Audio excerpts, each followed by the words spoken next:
رب اشرح لی صدری ویسر لی امری واحلل عقدۃ من لسانی یفقہوا قولی اللہم الہمنا رشدنا واعذنا من شرور انفسنا اللہم ارنا الحق حقا وارزقنا اتباعہ وارنا الباطل باطلا وارزقنا اجتنابہ اللہم وفقنا لما تحب وترضى آمین یا رب العالمین۔ سورہ حجرات کی آیت نمبر 13 ہے جو آج ہم نے پڑھنی ہے، اور اس میں ساری نوع انسانی کو خطاب کیا گیا ہے، اور یہ بتایا گیا ہے کہ انسانوں کے درمیان دو چیزیں مشترک ہیں، ایک یہ کہ ان کا خالق ایک ہے، اور دوسرا یہ کہ تمام انسانوں کے ماں باپ ایک ہی ہیں کہ جن سے ساری نوع انسانی پھیلی ہے۔ اور یہ جو انداز ہے، ذرا آپ اگر توجہ فرمائیں گے کہ اس سورہ مبارکہ میں اس سے پہلے جو خطاب کیا گیا ہے وہ اہل ایمان سے کیا گیا ہے۔ 5 جگہ ہیں جہاں پہ ایمان والوں کو خطاب کیا۔ پہلی آیت ہے یا ایھا الذین آمنوا لا تقدموا بین یدی اللہ ورسولہ، پھر آگے جا کے یا ایھا الذین آمنوا لا ترفعوا اصواتکم فوق صوت النبی، پھر اس سے آگے جا کے یا ایھا الذین آمنوا ان جاءکم فاسق بنبأ، پھر یا ایھا الذین آمنوا لا یسخر قوم من قوم، پھر اس کے آگے یا ایھا الذین آمنوا اجتنبوا کثیرا من الظن۔ یہ چلتے چلتے یا ایھا الذین آمنوا یا ایھا الذین آمنوا یا ایھا الذین آمنوا کرتے کرتے یہاں پہ ایک دم آ گیا یا ایھا الناس۔ تو یہ حکیم کا کلام ہے، اگر اس کا انداز بدلا ہے، مخاطب بدلے ہیں، اسلوب بدلا ہے تو اس کی کوئی وجہ ہے۔ وہ وجہ سمجھنے کے لیے ضروری ہے کہ اس سورہ مبارکہ کا جو مرکزی مضمون ہے وہ ذہن میں رکھیں۔ ہم نے پہلے ہی یہ بات معین کی تھی کہ اس سورہ مبارکہ میں مسلمانوں کو ریاست کی سطح پر جو مسائل ہیں ان کا حل پیش کیا گیا ہے۔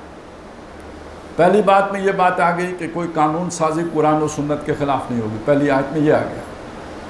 پھر اگلا حکم جو دیا گیا وہ بھی مسلمانوں کو دیا گیا، اور یہ بتایا گیا کہ تمہارے لیے جو مرکز ملت کی حیثیت ہے وہ جناب محمد رسول اللہ کی ہے صلی اللہ علیہ وسلم۔ تیسری بات یہ کہ تمہاری جو بھی ڈیفنس پالیسی ہوگی یا جو بھی تمہاری فورن پالیسی ہوگی اس کا مرکزی نقطہ یہ ہوگا کہ فاسق کی بات پر اعتبار نہیں کرو گے۔ ساتھ اپنی وحدت کو برقرار رکھنے کے لیے کوئی قوم کسی قوم کا مذاق نہ اڑائے، کسی کے عیب چینی نہ کرے، وہ جو مجلسی برائیاں ہیں جن کا ذکر آ گیا۔ پھر یہ کہ کثرت سے ظن نہ کرو، ایک دوسرے کی غیبت نہ کرو۔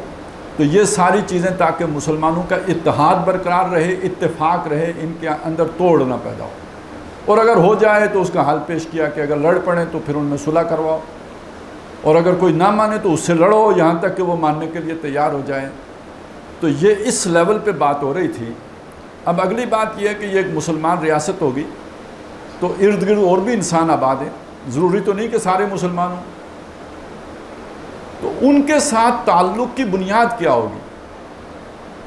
اور یہ اللہ جانتا تھا کہ دنیا گلوبل ولیج بننے والی ہے۔ اللہ کو معلوم تھا کہ آگے جا کر انسانوں سے کٹ کر، جسے آج ہم کہتے ہیں کہ اکلوتے کوئی ریاست ہو نہیں سکتی، آئسولیشن میں کوئی جزیرے پر کوئی ریاست قائم نہیں ہوگی، بلکہ یہ کہ یہ تمام لوگ آپس میں مل جل کر ہی رہیں گے، اور ایک دوسرے کی ضرورتیں ہوں گی۔ کسی نے کسی سے گیس لینی ہوگی تو کسی نے کسی سے جو ہے وہ گندم لینی ہوگی، کہیں سے اجناس لے کے جانی ہوں گی تو کہیں سے ٹیکنالوجی لے کے آنی ہوگی۔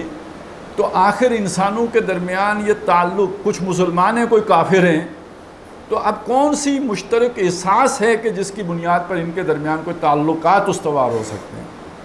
جو اساس تھی وہ تو ختم ہو گئی کہ وہ کافر ہے یہ مومن ہے، یہ دو قومی نظریہ آ گیا۔ تو آیا یہ جو دو قومیں ہوں گی، ایک مسلمان امت ہے اور دوسری طرف ایک جو بھی غیر مسلم لوگ ہیں، تو ان کے درمیان کوئی تعلقات نہیں ہو سکتے یا ہو سکتے ہیں؟ تو اگر ہو سکتے ہیں تو اس کی بنیاد کیا ہے؟ تو وہ دو بنیادیں یہاں پر بتائی گئیں، اور اس لیے یہاں خطاب صرف مسلمانوں سے نہیں کیا گیا، تمام انسانوں سے کیا گیا۔ پہلی والی باتیں صرف مسلمانوں سے متعلق تھیں، لہٰذا وہاں یا ایھا الذین آمنوا کہا گیا۔ اب یہاں چونکہ بات جو ہے مسلمانوں سے آگے بڑھ کر تمام انسانوں سے ہے، لہٰذا اب یہاں پہ تمام انسانوں کی سطح پر جو مشترکہ بنیادیں بن سکتی ہیں ان کو بنیاد بنا کر خطاب بھی تمام انسانوں سے کیا گیا، یا ایھا الناس، اے لوگو۔ اور اس کے بعد جو دو وحدتیں بیان کی گئیں جن کی بنیاد پر انسان آپس میں مل جل کر رہ سکتے ہیں، ان میں سے پہلی یہ ہے کہ تمہارا خالق یہ ایک ہے، انا خلقناکم، تم خود نہیں پیدا ہوئے ہو، ہم نے تمہیں پیدا کیا ہے۔ اچھا، یہ صرف یہ جو دعویٰ ہے کہ ہم نے تمہیں پیدا کیا ہے، اور من ذکر و انثیٰ، ایک مرد اور ایک عورت سے پیدا کیا ہے، آدم علیہ السلام اور اماں حوا، جس کی ذرا تھوڑی تفصیل سورہ نساء میں آ گئی ہے۔ وہاں بھی انسانوں سے یا ایھا الناس انا خلقناکم من نفس واحدۃ، وہاں پہلے یہ کہا ہم نے تمہیں بنایا ایک جان سے، وخلق منہا زوجہا، اور اس سے بنایا، یا ایھا الناس اتقوا ربکم الذی خلقکم من نفس واحدۃ، کہ اس رب کا تقوی اختیار کرو جس نے تمہیں تخلیق کیا ایک جان سے، وخلق منہا زوجہا، اور اس سے بنایا اس کی بیوی کو، اور پھر ان سے وبث منہما رجالا کثیرا ونساء، ان دو کے ذریعے سے اس نے کثیر تعداد میں زمین کے اندر مردوں اور عورتوں کو بکھیر دیا، پھیلا دیا۔ تو ابتدا تو اماں حوا اور حضرت آدم سے ہوئی ہے، یہ پہلا جوڑا ہے جو دنیا میں آیا ہے، اور اس سے یہ سارے انسان بنے ہیں۔ تو گویا سب کے ماں باپ ایک ہیں۔ کوئی گورا ہے تو اس کا بھی آخری جو ہے وہ سرا جا کے پہنچے گا آدم علیہ السلام تک، اور کوئی کالا ہے تو اس کا سرا بھی آدم علیہ السلام تک پہنچے گا اور اماں حوا تک پہنچے گا۔ کوئی عربی ہے یا کوئی اجمی ہے، دونوں کا سرا وہاں تک پہنچے گا، اور سب کو بنانے والی ذات اللہ تبارک و تعالیٰ کی ہے۔ یا ایھا الناس انا خلقناکم من ذکر و انثیٰ، مردوں اور دونوں، ایک مرد اور عورت سے تمہاری تخلیق ہوئی ہے۔ اب جب یہ دعویٰ کیا گیا تو دنیا میں موجود بعض دعوی ایسے ہیں کہ جن کا انکار کیا گیا، اس میں انکار ہو جاتا ہے۔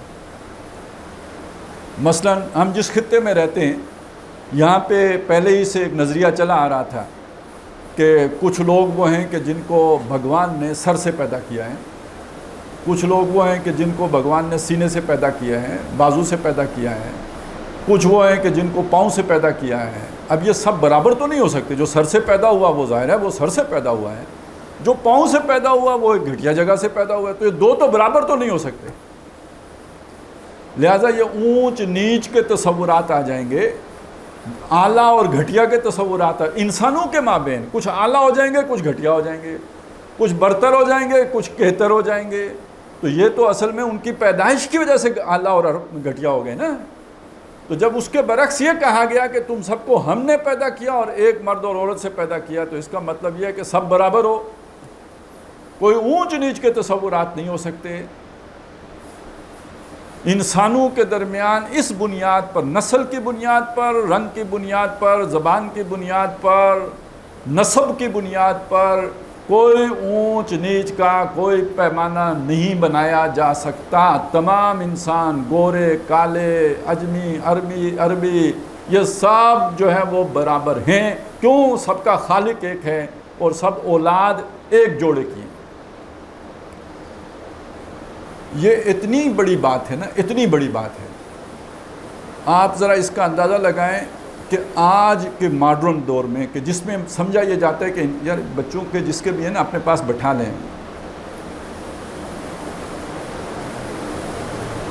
تو آج کے اس ترقی یافتہ دور میں جب یہ سمجھا جاتا ہے کہ انسانوں نے کم از کم اس معیار کو پا لیا ہے، یہ اونچ نیچ کے تصورات اب ختم ہو گئے ہیں، اب اس سے تو آگے بڑھ کر کراس جینڈر کی بھی جو ہے نا وہ حقوق کی بات شروع ہو گئی ہے، تو میرا انسان اس اعتبار سے بہت ترقی یافتہ معلوم، وہ قدیم تصورات سے نکل آیا ہے جب اونچ نیچ کے تصورات ہوتے تھے۔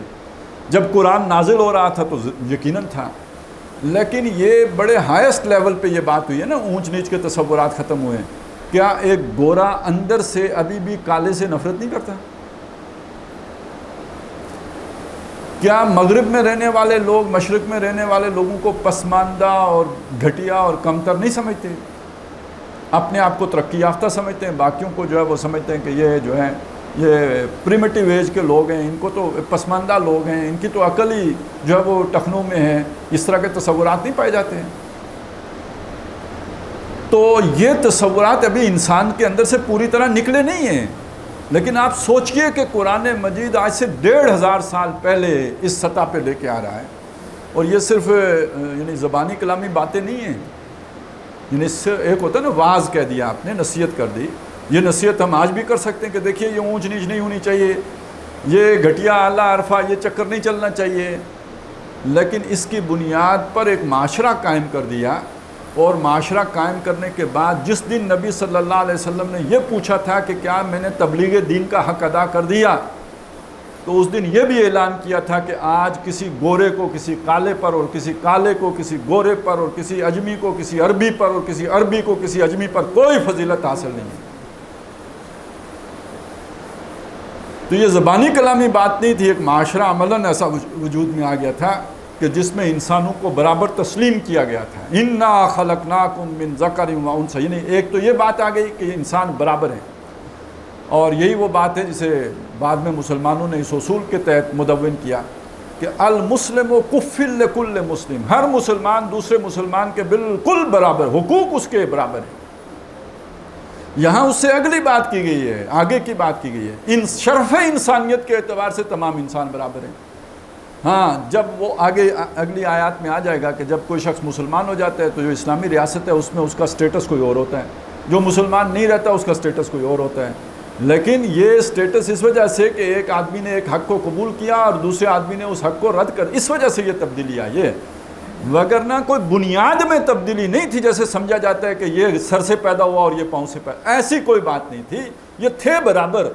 یہ نظریے کے فرق نے اونچ نیچ تھوڑی بہت پیدا کر دی ہے، ایک کے حقوق زیادہ کر دیے دوسرے کے کم کر دیے، وگرنہ یہ کہ یہ بالکل برابر تھے اپنی پیدائش کے اعتبار سے، کوئی گھٹیا اور کوئی بڑھتر یہ تصور اسلام میں نہیں تھا، یہ سب ختم کر دیے اور عملاً ختم کر دیے۔ اِنَّا خَلَقْنَاكُم مِّن ذَكَرٍ وَأُنثَىٰ صرف الفاظ نہیں ہیں، محمد رسول اللہ صلی اللہ علیہ وسلم نے اس پر مبنی ایک معاشرہ قائم کیا ہے۔ تو گویا اس میں ایک طرف یہ ہمارے رہنمائی مل گئی کہ تمام انسانوں کے ساتھ تعلقات رکھنے کی جو بنیاد ہوگی وہ یہ دو وحدتیں ہیں، وحدت رب یا وحدت خالق اور وحدت ابوین، جو ماں باپ ایک ہیں سب کے، اس بنیاد پر آپ تمام انسانوں کے ساتھ تعلقات استوار کر سکتے ہیں۔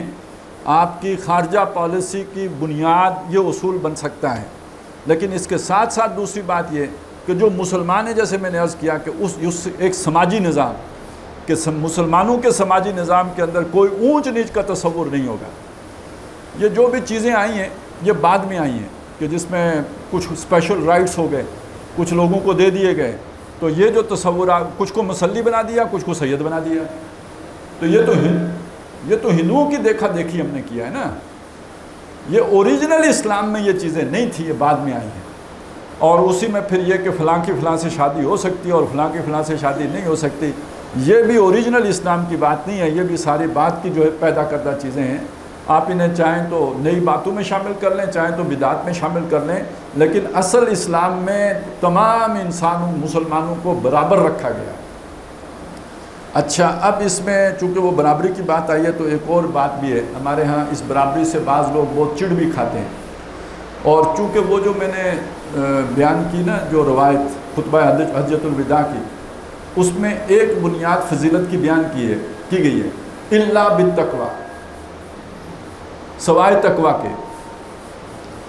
اب دیکھیے جو پہلی بات آئی جو میں نے عرض کی وہ کیا تھی کہ تمام انسان برابر ہیں لیکن ایمان کے فرق سے اونچ نیچ ہو جائے گی، تو وہ تقوی اصل میں ایمان ہے، یعنی انسان سارے برابر تھے، لیکن یہ کہ یہ جو مسلمانوں کو فضیلت حاصل ہو گئی یہ اس وجہ سے حاصل ہوئی کہ انہوں نے اس حق کو قبول کیا ہے، قرآن کو مانا ہے، اسلام قبول کیا ہے، اللہ کو تسلیم کیا، اللہ کے رسول کو تسلیم کیا ہے۔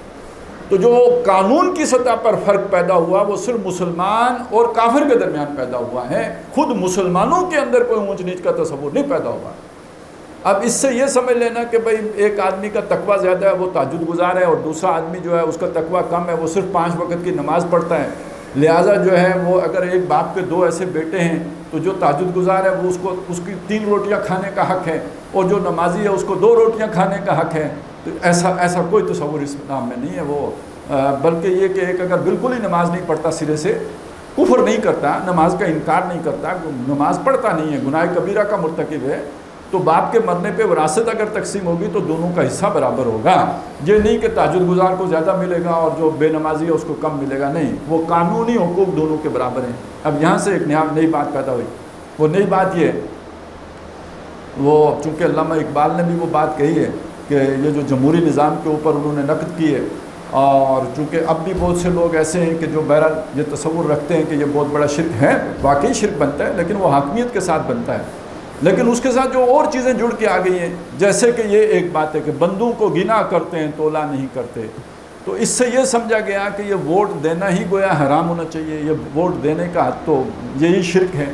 تو اس بات کو سمجھ لیجئے کہ اسلام نے جب قانونی حقوق برابر رکھے ہیں تو ایسا نہیں ہو سکتا کہ عالم کو حق ہو کہ وہ 2 ووٹیں دے اور جو عام آدمی ہے اس کو ہم حق دیں کہ تم صرف 1 ووٹ دے سکتے ہو، اور اس کے بعد عورتوں کے بارے میں کہیں یہ تو آدھا ووٹ دیں گی، 2 عورتوں کا مل کے 1 ووٹ شمار ہوگا. یہ پھر نہیں ہو سکتا. اگر حقوق سب کے برابر ہیں تو اس کا مطلب یہ ہے کہ پھر سب کا جو ہے نا یہ ووٹ کا حق بھی برابر ہوگا، عالم اور عام آدمی کا ووٹ برابر ہوگا. تو پھر تقویٰ کی بنیاد پر جو بھی نتیجہ نکلے گا فضیلت کا وہ آخرت میں نکلے گا، یا دنیا میں اگر کوئی نکل سکتا ہے تو وہ کیا ہے، وہ سمجھ لیجئے وہ یہ ہے کہ جس نے ووٹ دینا ہے اس پر لازم ہے کہ تقویٰ کو دیکھ کر دے، جس کو وہ سمجھے کہ اس میں تقویٰ زیادہ ہے پھر اس کو دے. لیکن یہ آپ نہیں کر سکتے کہ آپ یہ کہیں کہ جس کی داڑھی لمبی ہے وہ 2 ووٹیں دے گا، جس کی داڑھی چھوٹی ہے کترتا ہے داڑھی تو وہ 1 ووٹ دے گا، اور جس کی داڑھی بالکل نہیں ہے وہ ووٹ ہی نہیں دے گا. یہ ایک نیا یہ شے جو ہے یہ بالکل آپ وہ اس بنیادی تصور کے خلاف ہے کہ جو مسلمانوں کو برابر رکھا گیا. اس میں تو آپ نے مسلمانوں کے حقوق کو میں اونچ نیچ کر دی ہے. ووٹ دینے میں آپ کو چونکہ اختیار ہے، آپ مشورہ دے سکتے ہیں، اور مشورہ جیسے حضرت ابو بکر صدیق رضی اللہ تعالیٰ عنہ کے دور میں ہوا تو اتفاق حضرت ابو بکر پہ ہوا، اس لیے ہوا کہ وہ تقویٰ میں سب سے زیادہ تھے. بعد میں حضرت عمر پر ہوا تو اس لیے ہوا کہ وہ اس وقت تقویٰ میں سب سے زیادہ تھے. تو ووٹ دیتے ہوئے ان تؤد الامانات الی اہلھا، کہ امانتیں ان کے اہل لوگوں کے سپرد کیا کرو. تو جس کی اہلیت اور اہلیت میں سب سے اوپر تقویٰ ہوگا تو جس میں آپ تقویٰ زیادہ دیکھیں تو یہ آپ کا فرض ہے، یہ مسلمانوں کا فرض ہے، یہ مسلمان عوام کا فرض ہے کہ وہ اپنا یہ حق کی امانت اس کو سونپیں کہ جس کو وہ سب سے زیادہ متقی پائیں. وہ زیادہ تیز یا زیادہ بھاگ دوڑ کرنے والا، زیادہ وہ جو ہے حرام کام کرانے والا، رشوتیں دینے والا وہ بے شک نہ ہو، لیکن اگر اس میں تقویٰ زیادہ ہو تو وہ آپ کے ووٹ کا زیادہ حقدار ہے. جیسے آپ کا مال کھانے کا، آپ کے کھانا کھانے کا حقدار وہ ہے جو متقی ہے، تو ایسے ہی آپ کے ووٹ کا زیادہ حقدار بھی وہ ہے کہ جو یہاں پہ تو آپ فرق کر سکتے ہیں. چونکہ اب امانت دینی ہے، کسی کے سپرد کرنی ہے، اس کا حکم ہے کہ وہ اہل کو ملے گی، تو جس کو آپ سمجھتے ہیں یہ زیادہ اہل ہے اس کو وہ امانت دیں. یہاں پہ آپ فرق کر سکتے ہیں. لیکن وہ ووٹ دینا ایک بیسک رائٹ ہے، اس کے اندر اونچ نیچ نہیں کر سکتے کہ اس کو حق ہے اور اس کو حق نہیں ہے، اور یہ دے سکتا ہے اور یہ نہیں دے سکتا، اور اس کے ووٹ کے پوائنٹ 4 ہیں اور اس کے ووٹ کے پوائنٹ 3 ہیں. یہ نہیں ہو سکتا. یہ اگر آپ نے کیا تو اس اونچ نیچ کے اس اصول کو آپ جو تھا یہ ختم کرنے والا، یہ ختم نہیں کیا بلکہ برقرار رکھا. یہ اس آیہ مبارکہ کے خلاف چلا جائے گا. انا خلقناکم من ذکر و انثی، اور یہ اس کی بنیاد پر جو برابری آتی ہے اس برابری میں پھر وہ سارا جو ہے مسلمان کا کفر نہیں رہے گا. پھر کوئی اونچا ہو جائے گا تو کوئی نیچا ہو جائے گا. تو پہلی بات یہ آئی کہ تمام انسانوں کے درمیان جو قدر مشترک ہے وہ ان کا خالق کا ایک ہونا اور ان کے جو والدین ہیں ان کا ایک ہونا ہے. لہٰذا اس سے ہر طرح کی نسل پرستی، ہر طرح کی قوم پرستی، ہر طرح کی جو یہ جتھا بندی اس کی نفی ہو جائے گی. اونچ نیچ کے سارے تصورات کی نفی ہو جائے گی. اس لیے وہ بات بھی ذہن میں رکھیں کہ جس نے عصبیت پر بات کی وہ ہم میں سے نہیں، یعنی جس نے کہا میری فلانی نسل ہے، ہم تو برہمن ہیں لہذا ہم بڑے اونچی ذات کے لوگ ہیں، مسلمان ہو گئے ہیں پر ہمارا خون تو برہمن والا ہے. تو معلوم ہوا کہ یہ جو نبی صلی اللہ علیہ وسلم لے کے آئے ہیں اس کی نفی ہو رہی ہے. اسی طرح اگر کسی کے اندر کوئی ایسا خناس ہے کہ میں فلاں قبیلے سے ہوں اور اس لیے میں باقیوں سے بہتر ہوں، برتر ہوں، اعلیٰ ہوں، تو یہ بھی یہ عصبیت کی بات ہے. اس کی بنیاد پر اگر کسی کی نفی کی ہے اور کسی کو برتر جانا ہے تو یہ در حقیقت عصبیت کی بات ہے. کسی کی حمایت کی ہے کہ یہ میرے خاندان کا ہے تو یہ عصبیت کی بات ہے. اصول پر چلنا، ان تمام معاملات میں اصول دیکھنا ہے، قانون دیکھنا ہے، ضابطہ دیکھنا ہے، اخلاق دیکھنا ہے، اور سب کو ایک نگاہ سے دیکھنا ہے، برابر دیکھنا ہے. باقی یہ جو دنیا میں تقسیم ہے جس کو لوگ بنیاد بنا کر، اور اس ہمارے ماڈرن دور میں بھی جس کو بنیاد بنا کر لوگ قومیت کی بنیاد رکھتے ہیں، تو اس کی وہ بنیادیں کیا ہوتی ہیں؟ نسل ہوتی ہے، اس کی بنیاد پر ایک قوم بن جاتی ہے. اس کے آگے جناب بولی ہوتی ہے، زبان، اس کی بنیاد پر ایک قوم بن جاتی ہے. اچھا، رنگ ہوتا ہے جس کی بنیاد پر لوگ ایک قوم بن جاتے ہیں. کوئی ایک علاقہ ہوتا ہے جس میں ایک عرصے سے لوگ رہ رہے ہوتے ہیں، تو اس کی بنیاد پر بھی ایک قوم بن جاتے ہیں. تو یہ بنیادیں ہوتی ہیں جس کی بنیاد پر لوگ دنیا میں مل جل کر رہتے ہیں. سماجی حیوان ہے نا، تو ملنے کی بنیادیں یہ بنتی ہیں. اس کی بنیاد پر اونچ نیچ کے تصورات تو منع ہو گئے. تو یہ جو رکھا ہے، یہ کیوں رکھا ہے؟ سب کو ایک جیسا کیوں نہیں بنایا؟ یہ زبانیں کیوں مختلف کر دی، رنگ کیوں مختلف کر دیے، علاقے کیوں مختلف کر دیے، رواج کیوں مختلف کر دیے؟ سب کو ایک جیسا ہی اللہ رکھتا تو اونچ نیچ کی ساری مسئلے ہی ختم ہو جاتے. اس کی وجہ بتائی، وَجَعَلْنَاكُمْ شُعُوبًا وَقَبَائِلًا، ہم نے تمہیں برادریوں میں اور کنبوں میں ہم نے تمہیں تقسیم کیا ہے. کیوں کیا ہے؟ لِتَعَارَفُوا، تاکہ تم ایک دوسرے سے متعارف رہو، ایک دوسرے کو پہچان سکو. اب آپ اس بات کو یوں سمجھیں کہ اللہ تعالیٰ نے اتنے انسان بنائے ہیں، 2 آدمیوں کے فنگر پرنٹس نہیں ملتے، نادرا والے سب کے فنگر پرنٹس لے کے رکھ لیتے ہیں. کیوں رکھ لیتے ہیں؟ کہ کل پہچان سکیں. 2 آدمیوں کے آنکھوں کے جو ہے نا لینس، وہ فوٹو لیتے ہیں نا، کیوں لیتے ہیں؟ آنکھیں 2 آدمیوں کی نہیں ملتی، تاکہ ان آنکھوں کی مدد سے پہچانے جا سکیں. اچھا، یہ پہچان بغیر ٹیکنالوجی کی تو نہیں ہو سکتی. مطلب میں فنگر پرنٹس دیکھ کے تو میں تو نہیں پہچان سکتا یہ فلانے کے اور یہ فلانے کے، اس کے لیے ٹیکنالوجی چاہیے.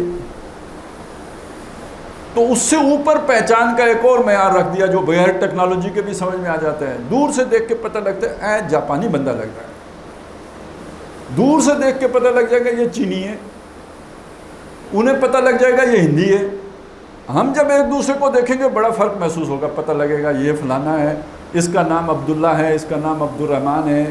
لیکن ان کو سارے پاکستانی ہندوستانی ایک جیسے لگیں گے، جیسے ہمیں سارے چینی ایک جیسے لگتے ہیں. وہ ایک دوسرے کو پہچانتے ہیں، یہ شنگ شنگ ہے، یہ چن چن ہے، وہ ایک دوسرے کو سمجھ لیتے ہیں. ہمارے لیے سارے ٹھن ٹھن ہوتے ہیں، ہمیں تو ایک جیسے لگتے ہیں سارے. تو یہ اللہ تعالیٰ نے تمام انسانوں کو مختلف گروہوں میں، مختلف برادریوں میں، مختلف نسلوں میں تقسیم کر کے آسانی پیدا کر دی کہ ہم ایک دوسرے کو پہچان سکیں کہ یہ فلانا اور یہ فلانا. سارے ایک سانچے سے نکلے ہوئے ہوتے تو پھر چوری کوئی کر کے بھاگ جاتا اور ذمہ کسی اور کے پڑ جاتی. پھر کیسے پہچانتے کہ یہ چوری کس نے کی؟ اور ماں کے پاس جو ہے نا بیٹے کی بجائے کہ پڑوسی آ جاتا تو کیا پتہ لگتا کہ بیٹا آیا کہ پڑوسی آیا؟ سب ایک ہی جیسے ہوتے نا. تو اللہ تعالیٰ نے انسانوں کے درمیان صرف پہچان برقرار رکھنے کے لیے یہ نسلوں کا اور یہ اچھے سے یہاں تو پہچان بتائیں، اس سے آگے بھی بات ہے. یہ ہمارے ماڈرن ایج میں آ کے تو اسٹیٹ کا یہ تصور ابھرا ہے نا جو اب ہے. جب ریاست نہیں تھی، یہ ماڈرن کانسیپٹ ہے نا ریاست کا، جب نہیں تھی ریاست تو انسانوں کے اندر ڈسپلن برقرار رکھنے کے لیے، نظم چلانے کے لیے، کمیونیکیشن کے لیے، آرڈر یعنی تنظیم کے لیے، معاشرے کی تنظیم کے لیے یہ برادریاں کام آتی تھیں. پولیس کوئی نہیں تھی، تھانے کوئی نہیں تھے، عدالتیں کوئی نہیں تھیں، تو جرم کو کیسے کنٹرول کیا جاتا تھا؟ یہ قبیلہ ہے، اس قبیلے کا کوئی چیف ہے، ٹرائبل چیف. اس قبیلے کا کوئی فرد اگر جرم کرے گا تو دوسرے قبیلے کا کوئی آدمی اس سے براہ راست متھا نہیں لگائے گا. اس کا کام ہے اس کے جو اپنے چیف کو بتائے، اب وہ جو اس قبیلے کا چیف ہوگا اس کو بتائے گا، وہ اسے پرسو کرے گا، چھانٹ کے نکالے گا کس بندے نے جرم کیا ہے. اور اس کے لیے بڑا سیدھا، وہ فلانی برادری کا بندہ ہے جی، اس برادری کے ابے کو بلاؤ، وہ ابا ڈھونڈ کے پوتا نکالے گا، پڑ پوتا نکالے گا، لے آؤ اس کو، یہ ہے بندہ جی، یہ ہمارا بندہ ہے، اس نے یہ کام کیا ہے. تو گویا سارا کام آج جو کرائم کنٹرول کا اسٹیٹ کے لیول پہ پولیس کے ذریعے سے ہوتا ہے، عدالتوں کے ذریعے سے سزائیں ہوتی ہیں، یہ سارا کچھ قبیلے کے نظام کے اندر تھا. تو انسانوں کے درمیان نظم، سماجی تنظیم، اس کی بنیاد یہ برادری تھی. اچھا، یہ ویلفیئر اسٹیٹ کا تصور بھی نہیں آیا نا، پہلے تو کوئی ویلفیئر اسٹیٹ نہیں ہوتی تھی. یعنی یہ آج ہم کہتے ہیں نا سیلاب آ گیا ہے تو ریاست سوئی ہوئی ہے، یعنی آج سے 200 سال پہلے 500 سال پہلے سیلاب آتا، کوئی کہہ سکتا تھا کہ سیلاب آیا تو بادشاہ سویا ہوا ہے؟ جو سیلاب سے بچ گیا وہ بادشاہ کی تلوار سے جو ہے نا پار ہو جاتا ہے، آ گیا تو میں لایا ہوں، تم میری رعایا ہو، مرے ہو تو مرو، جیو تو جیو، بادشاہ کو کیا غرض ہے رعایا کے جینے مرنے سے؟ ہاں کوئی دوسری بادشاہت سے کوئی حملہ آور آئے تو اس کا دفاع بادشاہ کی ذمہ داری، وہ اس کی عزت کا مسئلہ ہے، وہ اس کے تاج کا مسئلہ، پگ کا مسئلہ ہے۔ سیلاب آ گیا مرو، بیماری آ گئی مرو، یہ بادشاہ کا سروکار نہیں ہے۔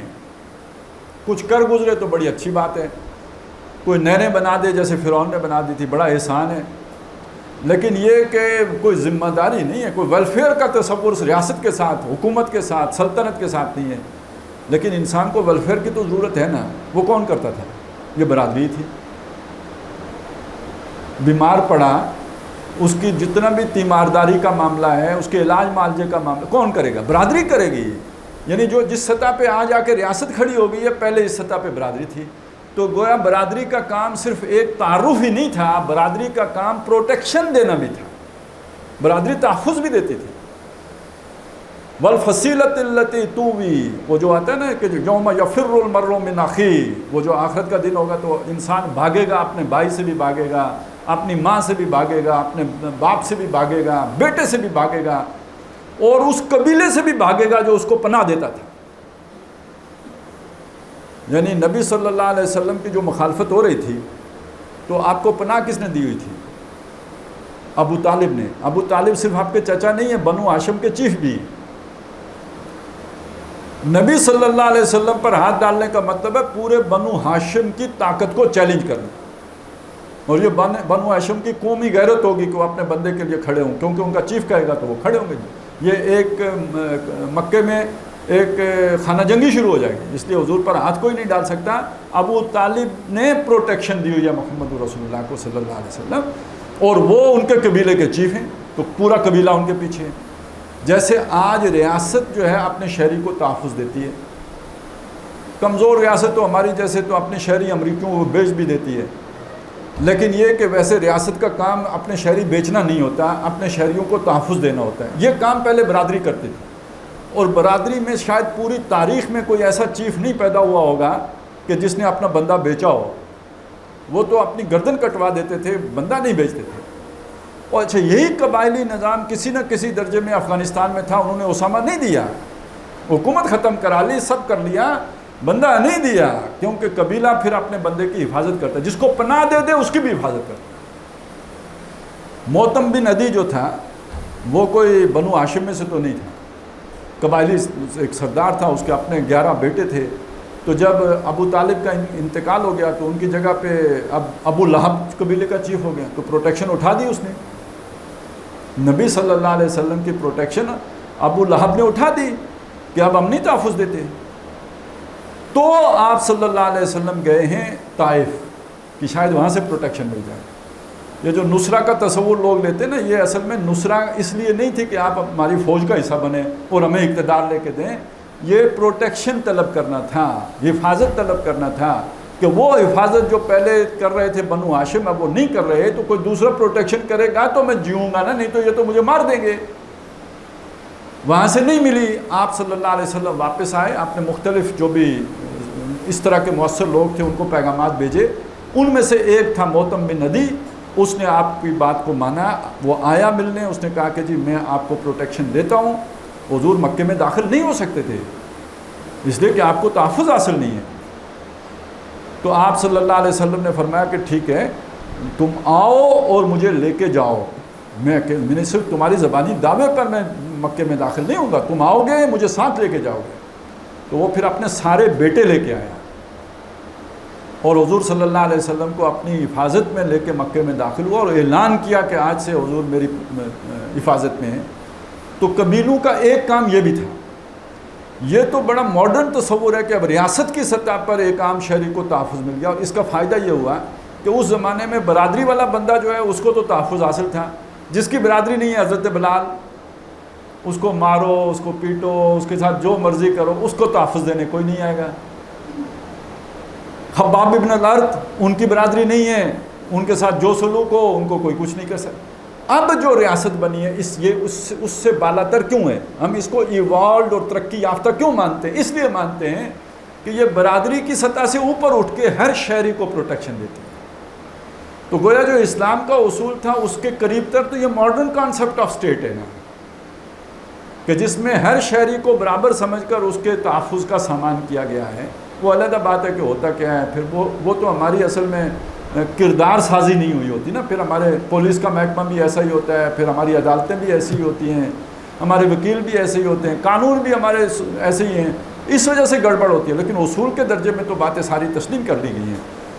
تو اس وجہ سے ایک بات اور بھی سمجھ لیجئے کہ ایک بات کہی جاتی ہے، اقبال جیسے لوگوں نے ہی کہی ہے، اور کوئی کیسے کہہ سکتا تھا کہ اس زمانے میں یہ جو کوئی خیر آپ کو نظر آتا ہے، کوئی بھلائی نظر آتی ہے، کوئی اچھی بات آپ کو نظر آتی ہے، تو اصل حقیقت یہ ہے کہ یہ محمد الرسول اللہ ہی کی دین ہے. جہاں تک انسان نے کوئی اچھی باتیں سیکھی ہیں یہ محمد الرسول اللہ کا پڑھایا ہوا سبق ہے.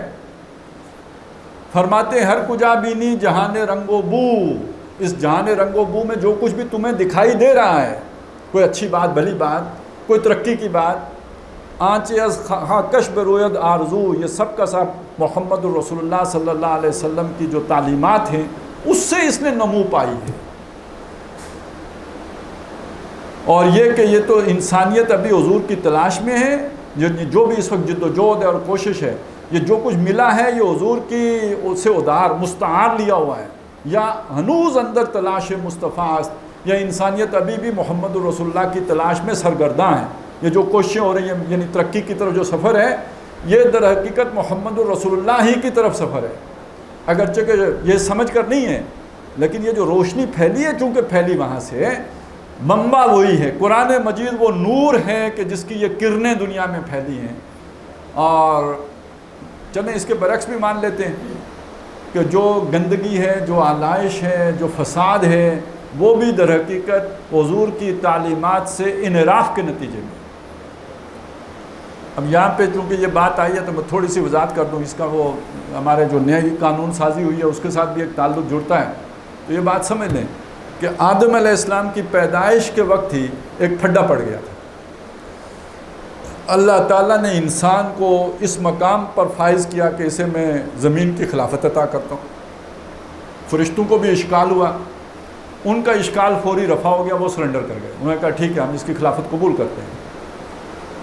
لیکن شیطان نے قبول کرنے سے انکار کر دیا، اس نے سجدہ نہیں کیا، اور اس نے کہا کہ یہ انسان گھٹیا مخلوق ہے، میں اعلیٰ مخلوق ہوں. اونچ نیچ کا تصور، انا خیر منہ، میں اس سے بہتر ہوں.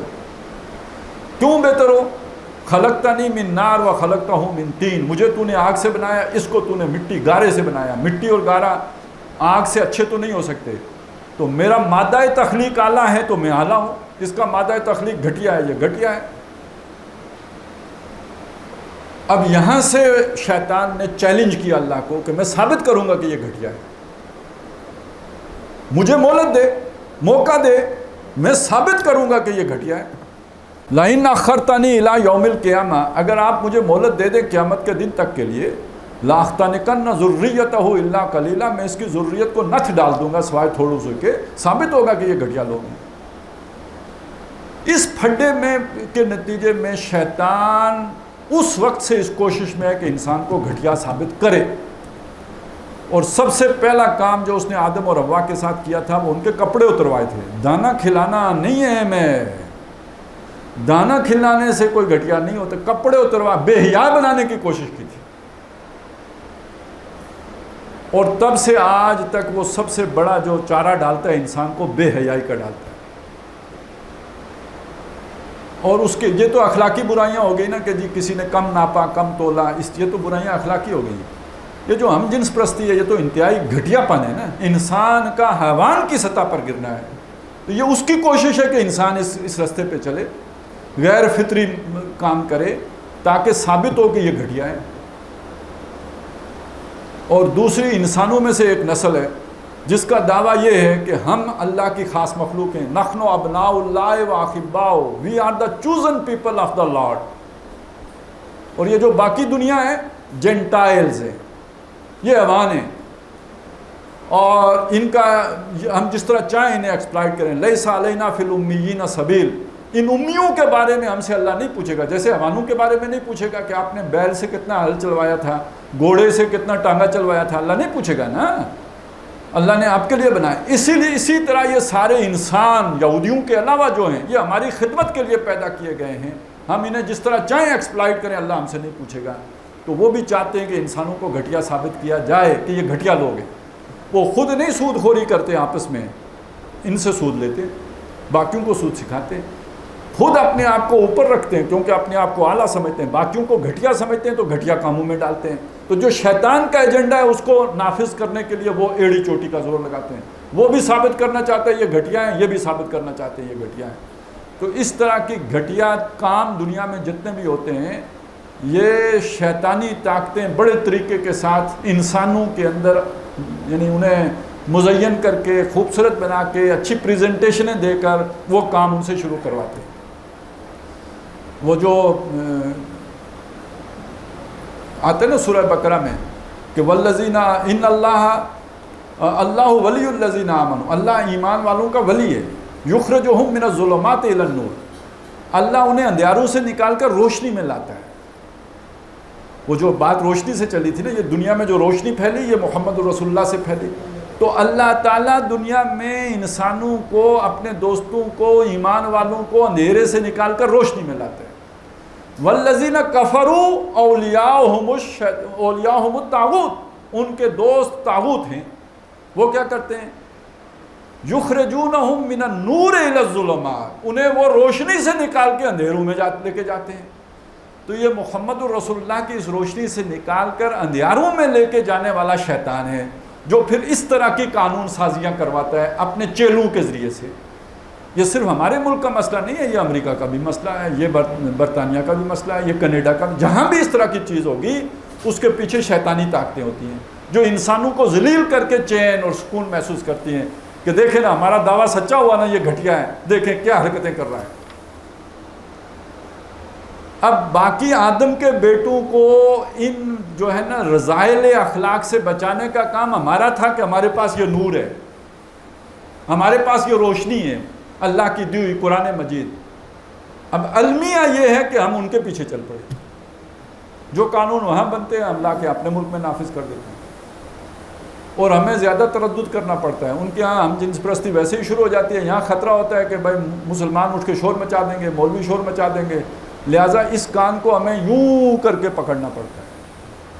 وہ کراس جنڈر ایکٹ لے کے آئیں گے تو پھر اس لمبا پروسیس کریں گے. تو بہرحال سمجھ لیجئے کہ دنیا میں جو بھی روشنی ہے آج انسان جہاں پہ پہنچا ہے یہ اس قرآن مجید جو محمد رسول اللہ لے کے آئے، اس کی برکت سے، اس کی بصائر سے، اس کے نور سے انسان یہاں تک پہنچا ہے. اور جو کوئی گھٹیا پن ہے، جو کوئی ضلالتیں ہیں، جو کوئی دنیا میں گمراہیاں ہیں، یہ در حقیقت شیطان کا ایجنڈا ہے جس کو کہ دنیا میں نافذ کرنے کے لیے شیطانی فورسز ہوتی ہیں کہ جو دشمن انسان ہیں، وہ انسانوں کی ہمدرد نہیں ہیں، وہ انسانوں کے دشمن ہیں جو اس طرح کا ایجنڈا لے کے آتے ہیں. تو اللہ تعالیٰ کا معاملہ تو یہ ہے انسانوں کے ساتھ، اور مسلمانوں کو بھی ایسا ہونا چاہیے. دیکھیے اب یہاں پہ ایک بات میں اور عرض کر دوں کہ یہ جو قبائل بنائے تھے یہ بنائے تو اس لیے تھے، بات یہ تھی تعارف بھی بات تھی اس کی، اور اس کا یہ ہے کہ پروٹیکشن بھی ان سے ملتی تھی، پالنے پوسنے میں بھی کام آتے تھے. تو یہ اس لیے اللہ نے خاندان اور یہ سارا انسان کو سماجی رجحان رکھنے والا بنایا، وہ مل جل کے رہتا ہے. تو اس سے قبائل بھی بن گئے اور برادریاں بھی بن گئی، اب اسٹیٹ بھی بن گئی. لیکن اسی میں ایک بات سمجھ لیجئے اور کہ اس کا جیسے ہر شے ہوتی ہے نا جو بھی بنتی ہے اس کے اندر کوئی نہ کوئی سائیڈ ایفیکٹ یا اس میں شر کا پہلو ہوتا ہے. اللہ تعالیٰ نے آگ بنائی، آگ نہ ہوتی تو زمین اتنی ٹھنڈی ہو جاتی کہ ہم جو ہے نا وہ سردی کے مارے مر جاتے. آگ نہ ہوتی تو ہم کھانا کیسے پکاتے؟ آگ سے ہم حرارت حاصل کرتے ہیں، لیکن آگ سے جل کے مر بھی جاتے ہیں.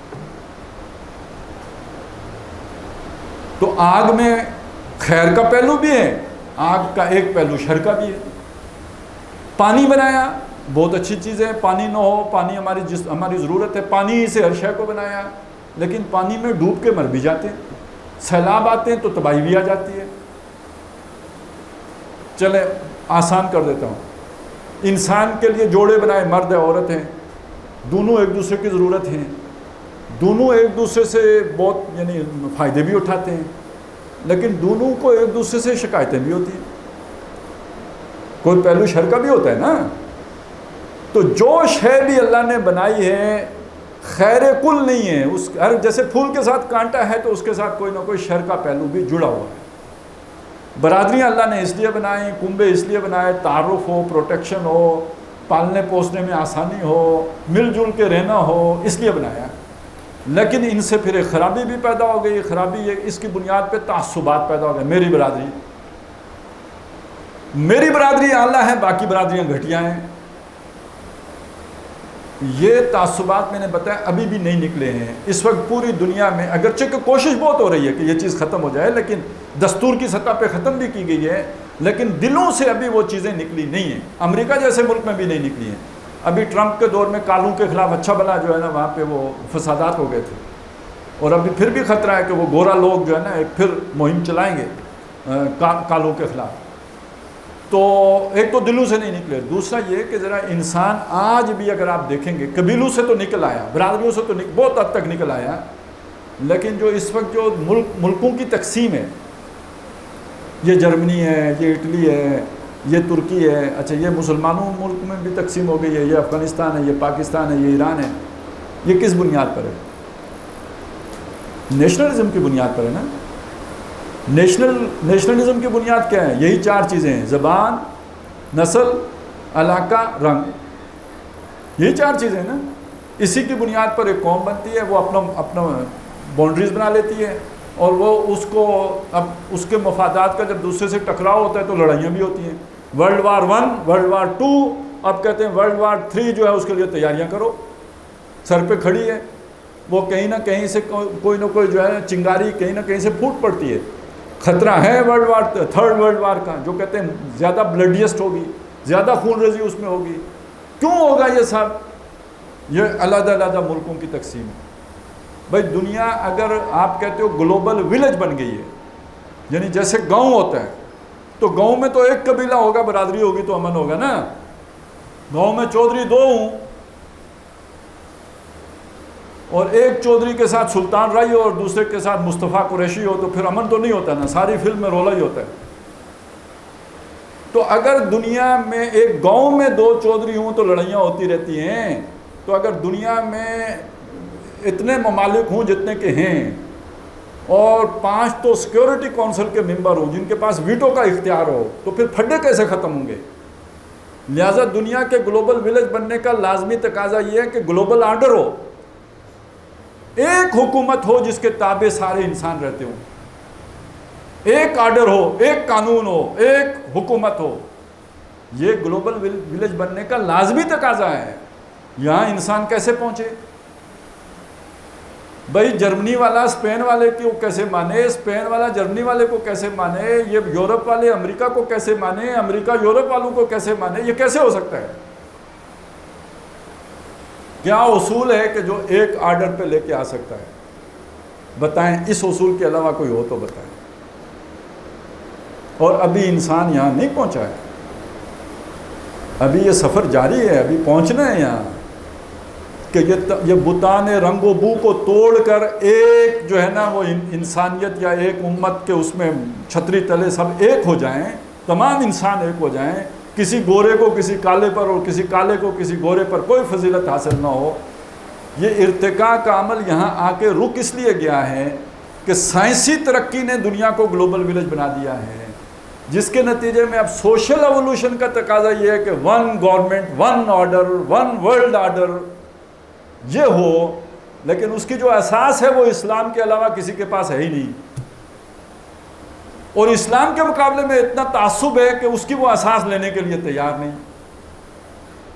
لہذا یہاں آ کے وہ ایوولوشن پروسیس رکا ہوا ہے، آگے نہیں بڑھا، مرجنگ نہیں ہو رہی کہ کم از کم سارا یورپ ایک ہو جائے، چلیں یہ سارے مسلمان ملک ایک ہو جائیں، یہ سارے جو ہے ایک رنگ کے لوگ تو چلیں ایک ہو جائیں۔ یہ نہیں ہو رہا۔ کیوں نہیں ہو رہا؟ اس لیے کہ اس کی کوئی اساس نہیں ہے، اس کی کوئی بنیاد نہیں ہے، اور آگے اگر اس کو مرج کر کے لے کے جائیں گے اور ایک دنیا پر ایک حکمران اور ایک گورنمنٹ، اس کے لیے کوئی بنیاد چاہیے، وہ دنیا میں کسی کے پاس نہیں ہے۔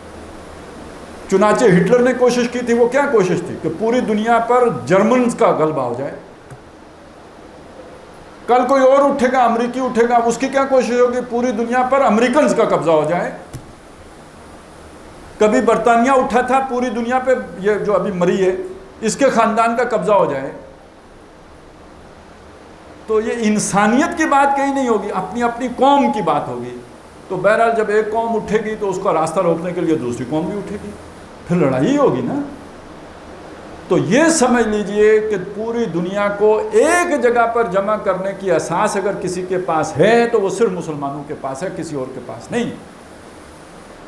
جو دنیا پر مسلط شیطان ہیں وہ تو ادھر آنا نہیں چاہتے، اور ہم مسلمان اتنے نالائق ہیں کہ ہم دنیا کی عوام کو یہ بتا نہیں پا رہے کہ یار وہ اساس ہمارے پاس ہے، یہ خزانہ ہمارے پاس ہے، ہم بتائیں کیا؟ بلکہ ہم اس خزانے کے آگے سانپ بن کر بیٹھے ہوئے ہیں. ہمارے عمل کی وجہ سے دنیا اس تک خود بھی نہیں پہنچ رہی. ہمارا عمل اگر گھٹیا نہ ہوتا تو اس بات کا امکان تھا کہ لوگ خود سے قرآن کی طرف آئیں، اسلام کی طرف آئیں، اسے دیکھیں. ہم بیریئر ہیں، ہمارے کردار کی وجہ سے لوگ سمجھتے ہیں کہ اسلام بھی گھٹیا ہی ہوگا. اس چیز کو سمجھ لیجئے کہ یہ بہت اہم بات ہے جو یہاں پہ آئی ہے، یہ پوری انسانیت کو جوڑنے والی بات ہے. اس وجہ سے جو اس سے پہلے کہا یا ایھا الذین آمنوا یا ایھا الذین آمنوا یا ایھا الذین آمنوا، اچانک یہاں آ کے یا ایھا الناس سے بات کر لی گئی کہ اب تمام انسانوں سے بات ہو گئی ہے. اور اسی سے یہ بات بھی کھلتی ہے کہ یہ اللہ کا کلام ہے. یہ بات میں اس لیے آپ کے سامنے رکھ رہا ہوں، آج کل ہمارے ہاں جو سب سے بڑا پھیلنے والا فتنہ ہے نا، وہ دیریت کا فتنہ ہے. لوگ کہتے ہیں لوگ مسلمان زیادہ ہو رہے ہیں، مغرب میں لوگ زیادہ مسلمان ہو رہے ہوں گے، لیکن یہ سمجھ لیں کہ ہمارے مسلمان ملکوں میں زیادہ تر لوگ دیریے ہو رہے ہیں. آپ کی یونیورسٹیوں میں لوگ دیریے ہو رہے ہیں. اور وہ جو فزکس جتنی ترقی کرتی جا رہی ہے تو جتنے بھی سائنٹسٹ ہیں وہ جو ہے وہ دیریتی کی طرف جائیں. یہ ساری کائنات خود چل رہی ہے، خود بنی ہے، یہ تو جو ہے نا وہ نیچرل فورسز ہیں جو یہ سارا نظام چلا رہی ہیں. اچھا اس بحث میں جائیں تو وہ لاجیکل پھر جو چیزیں دور تک جاتی ہیں، یہ بحث تو کبھی سلجھی نہیں ہے، اس کی کوئی انتہا نہیں ہے. لیکن ایک سوال آپ کر سکتے ہیں کسی معقول آدمی کوئی ہو کہ یار یہ ایک کتاب ہے ہمارے پاس، اس کتاب کے مصنف کا یہ کتاب تو ہے نا، یہ تو نظر آتی ہے نا، یہ تو کسی نیچرل لا سے نہیں بنی نا، جیسے سورج نیچرل لا سے بن گیا ہے، جیسے بارش نیچرل لا سے برس جاتی ہے. یہ کتاب تو کسی نیچرل لا سے نہیں بنی نا، اس کا کوئی تو مصنف ہوگا. زیادہ سے زیادہ کوئی اگر بات کہے گا تو کیا کہے گا؟ یہ محمد رسول اللہ کی تصنیف ہے. اس میں سینکڑوں باتیں ایسی نکل آئیں گی جو ثابت کریں گی کہ ان کی تصنیف ہو ہی نہیں سکتی. 1 2 4 نہیں، سینکڑوں باتیں ایسی نکلیں گی کہ جس سے ثابت ہوگا کہ ان کی تصنیف نہیں ہو سکتی. ایک موٹی سی بات ہے یار، کوئی آدمی عزت والا آدمی اپنے گھر کے معاملات کھولتا ہے؟ اس کتاب نے تو محمد رسول اللہ کی بیوی پہ اگر الزام لگا ہے تو وہ بھی کھول کے بیان کر دیا ہے. کوئی اپنے آپ کو خود بھی ڈانٹتا دیکھا ہے کبھی؟ یہاں تو عبس وتولی ان جاءہ الاعمی، یہ آیتیں بھی آ گئی ہیں. یہاں بھی اس میں ایسے حقائق بھی آ گئے ہیں کہ جو اس وقت کسی انسان کی سوچ میں آ ہی نہیں سکتے تھے، انسانی علم ابھی وہاں پہنچا ہی نہیں تھا.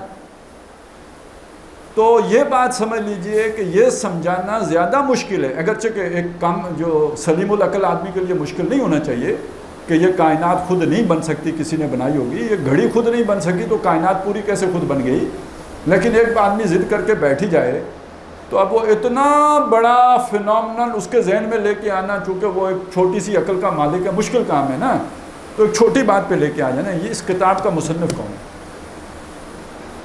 تو در حقیقت یہ قرآن مجید سنریہم آیاتنا فی الآفاق وفی انفسہم حتی یتبین لہم انہ الحق، یہ خود اس کے لیے سب سے بڑی دلیل ہے کہ یہ اللہ کا کلام ہے. اور اس کا ثبوت یہ ہے کہ دیکھیں یہ یہاں پہ 5 جگہوں پہ ایمان والوں سے خطاب کر کے 6ٹی مرتبہ جب خطاب کرنا تھا تو لوگوں سے خطاب کیا، اور آگے جو بات کہی وہ صرف مسلمانوں سے متعلق نہیں ہے، تمام انسانوں سے متعلق ہے. تو یہ اس طرح کی اپنے کلام کے اندر جو ہے نا باریکیوں کو ملحوظ رکھنا، یہ انسانی عقل کے بس کی بات نہیں ہے، یہ اس سے بہت اوپر کی بات ہے. تو یا ایھا الناس انا خلقناکم من ذکر و انثی وجعلناکم شعوبا وقبائل لتعارفوا ان اکرمکم عند اللہ اتقاکم، بے شک تمہارے اللہ کی نظر میں تم میں سے اکرام والا، عزت والا، مقام والا، مرتبے والا وہ ہے جو تم میں سب سے زیادہ متقی ہے۔ یہ اللہ کی سطح پہ ہے۔ اللہ اس سے محبت کرے گا، اللہ تعالیٰ اس کو جنت میں لے کے جائے گا، اللہ تعالیٰ جو ہے نا لوگوں کے دلوں میں اس کی محبت پیدا کر دے گا، اللہ تعالیٰ اس کی زندگی میں برکتیں عطا کر دے گا، تو وہ اللہ کی نظر میں متقی ہے۔ تمہاری نظر میں قانون کی سطح پہ سب برابر ہیں، اللہ کی نظر میں اکرام کا یہ مطلب نہیں ہوگا کہ اس کو وراثت میں حصہ زیادہ ملے گا، اور یہ کہ چونکہ یہ زیادہ متقی ہے لہذا جب تک یہ زندہ ہے یہی حکمران رہے گا۔ اب اس کے تقوی کا اس کو پتہ ہے، اللہ کو پتہ ہے، لوگوں کو کیا پتہ ہے؟ ہو سکتا ہے ایک آدمی نے شکل بڑی تقوی والی بنائی ہوئی ہو، اندر سے جو ہے وہ اس کا جو ہے کردار بڑا گھناؤن ہو۔ یہاں کئی شیخ الحدیث اگر وہ کوئی الٹے کام کرتے پکڑے گئے ہیں اور یہاں پہ انسانی خدمت کے نام پر انسانی اعضاء کی اور جو ہے وہ تجارت ہوتی رہی ہو، تو وہاں کو کس پر کوئی اعتبار کرے گا؟ تو تقویٰ تو اللہ ہی جانتا ہے کس کا کتنا ہے۔ حضرت ابوبکر صدیق رضی اللہ تعالیٰ عنہ نے فرمایا تھا کہ التقویٰ ہاں ہونا، تقویٰ یہاں ہوتا ہے۔ یہ کیوں فرمایا تھا؟ کہ بعض لوگ شاید تقویٰ کو داڑھی کے سائز میں دیکھ رہے تھے، بعض لوگ شاید تقویٰ کو وضاقتہ میں دیکھ رہے تھے، اس لیے فرمایا نا تقویٰ یہاں ہوتا ہے۔ تو جب یہاں ہوتا ہے تو یہاں سے باخبر کون ہے؟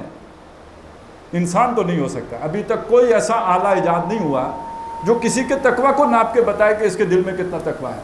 یہ تو اللہ کو پتہ ہے کہ کس کے دل میں کتنا تقویٰ ہے، لہٰذا اس تقوی کی بنیاد پر اس کا معاملہ آخرت میں بہت عزت کا ہوگا، اکرام کا ہوگا اور آبرو کا ہوگا۔ دنیا میں بھی اللہ اسے عزت دے گا، وَلِلَّهِ الْعِزَّةُ وَلِرَسُولِهِ وَلِلْمُؤْمِنِينَ، لیکن یہ کہ حقوق قانون کی نظر میں سب برابر ہوں گے۔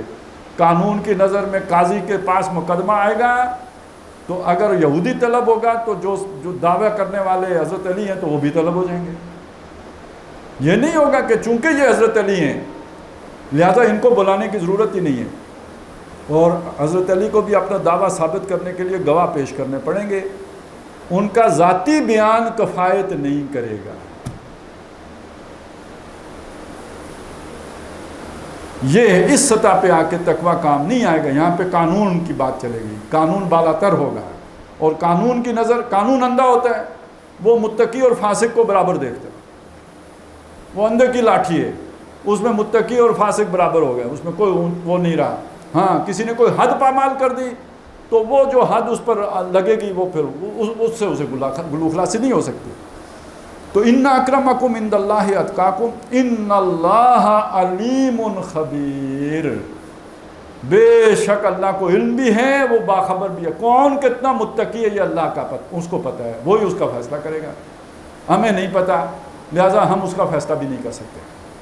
تو اس آیہ کریمہ میں یہ اہم اصول بھی آ گیا کہ تمام نوع انسانی آپس میں کن بنیادوں پر جڑ سکتی ہے، اتفاق ہو سکتا ہے، تعلقات کی بنیاد اور اساس کیا بن سکتی ہے، اسلامی ریاست دوسری ریاست کے ساتھ تعلقات کن اصولوں پر استوار کر سکتی ہے۔ یہ بات بھی سامنے آ گئی کہ اسلامی ریاست کے اندر سماجی نظام کس اصول پر استوار ہوگا، اور وہاں اونچ نیچ کے تصورات پر یہ آیت کیسے تیشہ بن کے گرے گی۔ اور یہ بات بھی سامنے آ گئی کہ جہاں تک تقویٰ کا تعلق ہے اس کا وہ آخرت کے ساتھ متعلق ہے، اور وہیں اس کی بنیاد پر فیصلہ ہوگا، دنیا میں تو قانون کے مطابق فیصلہ ہوتا ہے۔ اللہ تعالیٰ ہمیں اس تصور کو ہمارے ذہن میں جو ہے وہ جگہ عطا فرمائے بیٹھے اور اس کی بنیاد پر ہم ایک معاشرہ تشکیل دینے کے لیے جد و جہد کریں، آگے بڑھیں۔